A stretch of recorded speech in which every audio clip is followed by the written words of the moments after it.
put him in the live wire, throw him back.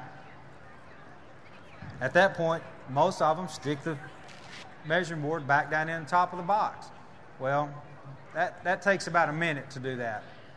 Some of the guys caught 30, 40 keepers in this tournament. That's 30 and 40 minutes that they spend just messing with the bump board. So what I do is I take my bump board, and right below the deck of the boat, right in the bottom of the boat, I screw it into the bottom of the boat.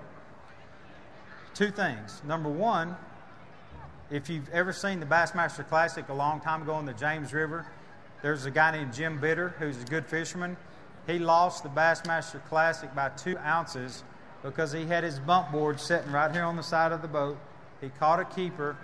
He laid it on the side. It twisted out of his hand, hit the side of the boat, and fell over. He weighed 4 fish.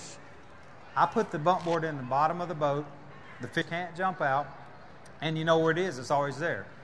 The other thing along that same lines is, back to the Red River, you fish a place that you catch a lot of keepers, and you're going through a lot of fish each day, 10, 15, 20 fish, and you're using cull rings to clip the fish where you can get those fish and weigh them or check them or beam them on the balance beam.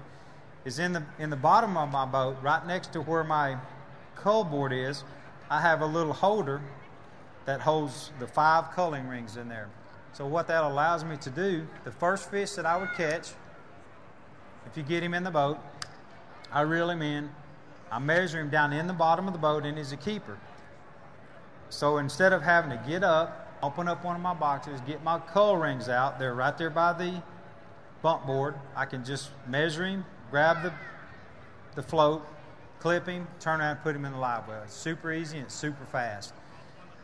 On my cull rings, there's a couple of companies that make these, but I use the ones, instead of having to clip them, get my scales out, weigh them, put the scales back. They make some cull rings that have, like Ardent makes one and Academy makes one that has a little twist top. You can, once you weigh the fish, you can put the weights on the float. And so when you start culling later in the day, especially if you're culling by ounces, you can just look at the floats and the weights are already there. You don't have to turn your scale on, scroll down through them, or get some kind of paper to go, to check your weights in there. So it's a real quick little system, and it's really quick when you get ready to cull. You can just open the box up. If you catch an obvious fish that's bigger, look at the smallest fish, weigh him, and change the knob. So it's pretty quick. It's all right there. It's contained together, and so you don't have to do a lot of digging, and you always know where everything is. That's a big deal. The other thing that I found, and a lot of people, how many of you guys that fish out use marker pins or dip and dye on your baits? Okay, y'all use the dye or the markers, or both? The dye counts off. It's a pretty cool little deal. It saves a lot of time, and you can organize them that way too by colors, so you don't have to scramble through there and looking for different colors. It's pretty cool little deal. Another thing that's in a tournament situation, to me, that's been a pretty good time saver is if you know you're going to be fishing in some windy conditions where you have or flipping boat docks or something where you have the possibility of getting a lot of backlashes, or if you're going to retie a lot where you're going to use a lot of line, you know probably that sometime during the day you're going to either have to re-spool if you're retying a lot, or you have a favorite rod that you use, let's say, and you get a backlash, an unrepairable backlash. And the average fisherman probably doesn't have 50 reels like a lot of the tour guys do, but they have, a dozen or so. And instead of having an extra spool of line in the boat to re-spool, I'll actually keep a separate reel in my boat or in the box. And if you get a backlash or something like that, or your line's messed up, I just exchange reels, and it's a whole lot faster to change reels than it is to unspool and re-spool. And along that same lines too, if you're fishing where you need to change presentations, like if you're fishing clear water and you need to drop down line size, instead of re-spooling a brand new spool of, let's say, 14-pound line, you can just take another reel that's already got 10 or 12 on there, and it's a little bit easier to just unspool the reel. You just make one tie instead of having to spend 3 or 4 minutes. And again, this doesn't sound like, these are some kind of common tips, but you think, well, back to that deal, what is a minute, what difference does that make? But if you add up, re-spooling a line, digging up your cull board, culling the fish, trying to get them out of the live well, looking for your pins, you're talking about, 20, 30 minutes a day in an 8-hour day, which is a lot of time. Another thing that I do, and I've used this several times, and I've talked about this before, is I run Lowrance electronics on my boat. And we use those things all the time for structure scan, for side scanning, for GPSing. But this has been a really good tool that I've used. And how many of you guys out there, if you're using a GPS, use obviously use waypoints, but do any of y'all use the ETA, the estimated time of arrival? Any of you use that? Have you even heard about it? It's pretty easy. All you're doing is you're setting a waypoint, doesn't matter what number, and if you want to go to a certain waypoint, you can have on your overlay screen on your Lowrance unit what's called ETA, estimated time of arrival. So when you leave and are going to a certain destination or a waypoint, it will tell you, according to the speed, how long it's going to take you to get there. Now, obviously, if you're doing curves, it's going to be different, but straight line is going to give you the exact time it's going to take to get there according to how fast you're going. And what I use it for, every tournament we go to, like here on the Red River, I would set Red River South as waypoint number 1. So every tournament, I'll erase that waypoint and put 001 as my takeoff spot. The reason I use it, the takeoff spot is 001, that's the fastest number to search to go for. In other words, you don't have to scroll down to go to like 20 or 50 or whatever. But what that allows you to do, let's say that you're at the lock going into pool, you're in pool 5, you're going to pool 4, you're at the lock. You have your waypoint number 1 as Red River South. And let's say you have a 3 o'clock weigh-in, for example, and you're fishing along, and you look down at your clock or your GPS and it's 2:40, let's say. Well, it's approximately 16 miles back from the lock to Red River South. But and they're just starting to bite. Man, if I could fish just a little bit longer, but you have to go. So, strap everything down and you take off, and you put your ETA menu on there, and the ETA, estimated time of arrival, to, let's say, Red River South, and your ETA says, you got a 3 o'clock weigh-in, and your ETA says 2:54, which means you're going to get there with 6 minutes to go. Well, what that will allow you to do is, if you have some places along the way that you're coming in, you can stop, and you've got 6 minutes to fish. The other reason for that is, if you're fishing a body of water that's super, super rough, like Lake Erie or Sam Rayburn or Toledo Bend, and you've got a long run to make, and that let's say you're running from Huxley Bay, we're going to make a long run, Huxley Bay to Fin and Feather, 50 miles, 40 miles probably, and it's really rough. Again, you have a 3 o'clock weigh-in and you leave at 1 o'clock, and your ETA says, hey, you're going to arrive at 3:12. Well, even though it's rough, you got to pick up your pace a little bit. On the flip side of that, if it says you're going to arrive at 2:40, you can slow down a little bit, and that'll keep from just beating your boat to death, or you can stop and fish. So that's a handy little tool. You just go into the overlay function of your Lowrance unit, set the one of the little options on there as ETA, and then you just set that to whatever desired waypoint you want to go. It's a big deal.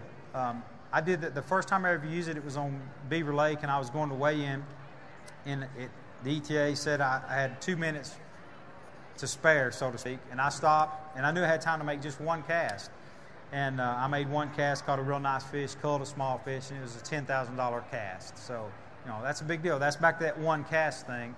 If I had to chase my bump board down earlier during the day, I might not have had an extra minute to catch that fish. So it all ties together. I know it kind of sounds pretty trivial on some of these things that I'm saying, but it's pretty neat. Another thing that saved me some time, tournament situation, and these are more mechanical issues, but how many of you guys been fishing out there and fun fishing or whatever, and went to pull your trolling motor up, and the trolling motor rope just breaks? I mean, that happens a lot. It's pretty easy to carry a spare.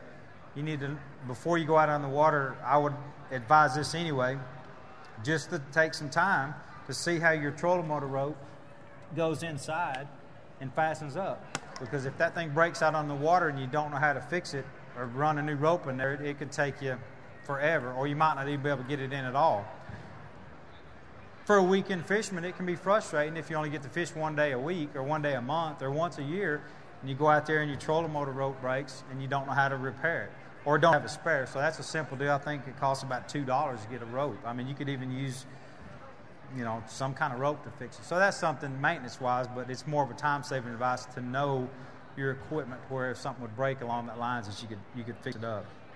I don't know. There's several things that, I would suggest, again, more to the weekend fisherman that wants to go out and fish. You need to check your batteries pretty often, starting batteries especially. You get out there on the lake and, it's your one day a month that you can fish, your boat doesn't start, but you can do some preventive maintenance by going in, checking your water levels, make sure everything's charged up. Because if you get on the water, it's super frustrating. If your boat won't start, you're going to have to go buy a new battery, and you're going to lose 2 or 3 hours of your fishing time. So that's a big savings. That goes with tournament guys too, on your trolling motors and everything. So little standard maintenance. Another thing that I do in my boat, I run an Evinrude, super great engines. I love mine. I've had them for a long time. But we fish a lot of waters that's real mossy like this. If you go on some of these backwaters here, you got a lot of lily pads or hydrilla or coontail, and it's pretty easy to get your engine overheated by sucking up a lot of grass. Okeechobee is a good example in your low water intakes on there. Well, you can get it out, and the motors are good about running once you clean them out. But if you've ever tried to lean over the back of your boat, especially if you got a jack plate, to try to clear off the grass out of there with your hand, it's a pretty big deal. You're going to fall in, and it's hard to get it out of there. But what I've got a little scrub brush that you can buy at Walmart for 85 cents, and I have a little wooden handle about this long, and I've just got the scrub brush duct taped to the end of the handle. If you get any overheat, all you got to do is trim your motor up, lean back there, scrub it off with that scrub brush, you're right back in the deal. Takes about 10 seconds, where if you're doing it by hand, it could take 15 minutes, or you might not be able to get it all. You might have to get out in the water to get it. So that's a little deal, and I just keep that brush in my very back in the battery box. Long ways it fits no good. It's easy to use. If you have to use it, it's right there handy. It takes about 10 seconds. Pretty quick little deal. It could also prevent damage to your engine if the thing keeps overheating and you keep running without fixing it. So then you got a lot of time lost. And a lot of money too. So that's a pretty good little deal. But there's a lot of tricks that I've learned, and I've learned these from a lot of different fishermen, and I learn a few more every day. But I don't know if y'all have any questions at this point. Like I said, this is not really about fishing and stuff. Just more about a few little tips and tricks that have saved me some time in the long run. But I don't know if anybody might have any questions about those, or any kind of questions at all, whether it could be fishing or boat selection or the fishing here on the river, anything like that. You got any questions? No questions? Question why we're not fishing today? Yep. Unfortunately, I didn't make the Cup this year. I had not my best year, but I've had the opportunity to fish. I live in Longview, and I've had the opportunity to fish the Red River a lot, and it's fishing really good, and it's one of my favorite places to fish. It's a tough place to fish, but I really like it. I wish I was in this tournament, but unfortunately I'm not. But it's a great place to fish, and I don't know how long I've been talking. About 20 minutes. That's pretty good. Yeah. No questions or anything? Y'all have been pretty easy. Thank y'all. Who's our next speaker? We're going to have you and Dustin. Oh, now. Dustin and I are going to have a fishing cast-off. He challenged you. I heard him. Okay. I don't know if Where you at, Dustin? I don't know if I can flip as good as I can talk, but we'll find out. I didn't challenge him. It'd be all right. You challenged me.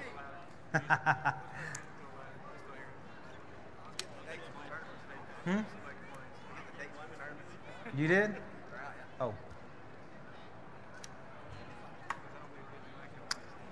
I can't hit bell. I can't hit it.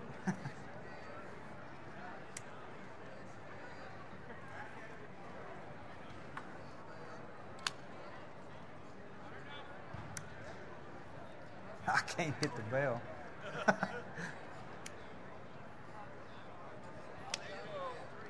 Finally got it.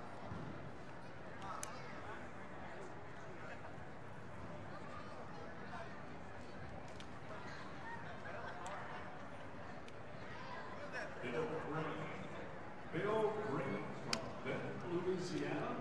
You're still in the expo. Hey, Please I report can't to even. the Castro booth. Nah, I don't care.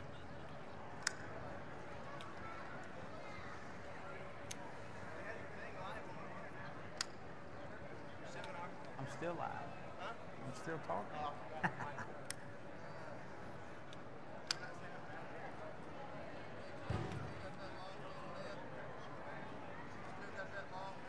The same net. Yeah. The exact same one. It's time again to hit 89. Blue Underwear. Eyewear that has relieved head from behind the ears. First person to the Bluefin Eyewear booth. Eyes on a pair of Bluefin That bell? will win a free Bluefin t-shirt. That's booth 89. Bluefin Eyewear. Put the mic on it. I'll put the mic on there. Are y'all ready? Ready? Dustin? You know, you challenged him. He challenged me? No, you challenged him. No, he challenged me back there. Okay, we'll see. That don't make it any easier. You ready? Go.